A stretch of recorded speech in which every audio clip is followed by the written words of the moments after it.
दोस्तों नमस्कार, मैं आरती आप सभी का स्वागत करती हूँ। छोटा सा एक प्यारा सा बहुत ही प्यारा सा चुटकुला गीत लाई हूँ। और अच्छा लगे तो कमेंट बॉक्स में ज़रूर बताइएगा हमारा गीत कैसा लगा। बहुत ही सुंदर गीत है, तो एक बार ज़रूर सुनिए और हमारे चैनल को ढेर सारा प्यार दुलार दीजिए। दोस्तों बहुत ही कम समय हमारे पास बचा है, 1 महीने का समय है। अगर 1 महीने में हमारा वीडियो नहीं चला तो हमारा पूरा 1 साल का मेहनत ख़राब हो जाएगा। तो आप लोग प्लीज़ हमारा सपोर्ट कीजिए। और बहुत ही सुंदर गीत है, मैं आप लोगों को सुना रही हूँ। बहुत ही प्यारा चुटकुला गीत है, तो एक बार ज़रूर सुनिए हमारे गीत को। कैसा लगा कमेंट में ज़रूर बताइएगा, प्यारा सा कमेंट ज़रूर कीजिएगा। बहाए पवन पुरवैया बलम मोरा बड़ा निर्दयिया हो। बहाए पवन पुरवैया बलम मोरा बड़ा निर्दयिया हो।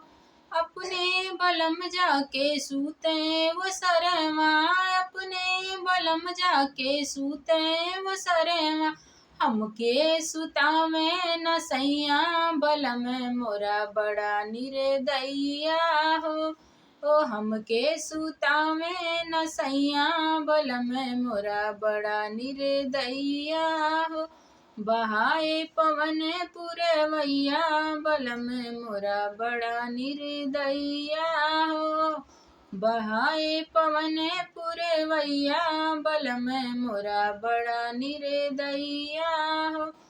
अपने बलम जाके सूते दुअरवा, अपने बलम जाके सूते दुअरवा।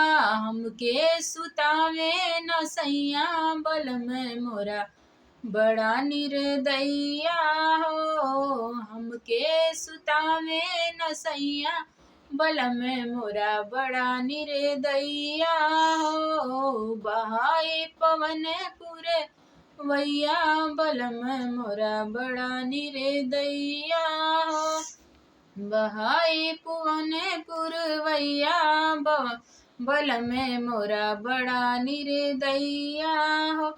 अपने बलम जाके सूते खरिहनवा, अपने बलम जाके सूते खरिहनवा।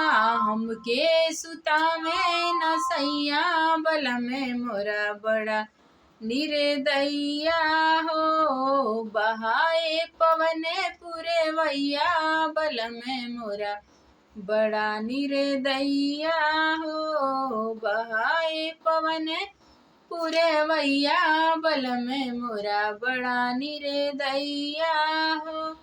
दोस्तों हमारा गीत कैसा लगा कमेंट में से ज़रूर बताइएगा, प्यारा सा कमेंट ज़रूर कीजिएगा। बहुत ही सुंदर गीत था, आप लोगों को कैसा लगा एक बार ज़रूर बताइएगा। तो वीडियो को यहीं पर एंड करते हैं। कमेंट में से ज़रूर बताइएगा हमारा वीडियो कैसा लगा।